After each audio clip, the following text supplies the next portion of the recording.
So এই দোয়াটা যেন আমরা করি, আল্লাহুম্মা আসকিনা আল্লাহুম্মা আসকিনা আল্লাহুম্মা আসকিনা, হে আল্লাহ আপনি রহমের বৃষ্টি নাজিল করুন।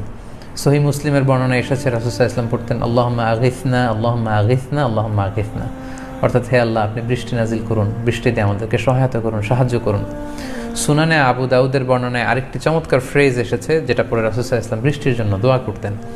সাইয়েদনা জাবের রাদিয়াল্লাহু তাআলা আনহুর বর্ণনায় এসেছে আল্লাহর হাবিব সাল্লাল্লাহু আলাইহি ওয়াসাল্লাম বলেন আল্লাহুম্মা আসকিনা গায়সান মুগীসান মারিআন মুরিআন নাফিআন গায়রা দাররিন আজিলান গায়রা আজিল, অর্থাৎ হে আল্লাহ আপনি আমাদেরকে বৃষ্টি দিয়ে সাহায্য করুন, বৃষ্টি নাজিল করুন, আপনি মুষলধারে বৃষ্টি দিয়ে আমাদেরকে সিক্ত করে দিন, যে বৃষ্টিতে আমাদের জমিন উর্বর হবে, আমাদের গবাদি পশুগুলোর জন্য ঘাস লতা পাতার ব্যবস্থা হবে, এবং যে বৃষ্টিতে আমাদের জন্য উপকার থাকবে, কোনো বিপর্যয় কোনো ক্ষতি থাকবে না, এরকম উপকারী বৃষ্টি আপনি বিলম্ব না করে অতি সত্বর আমাদের উপর নাজিল করুন। তাই আমরা এই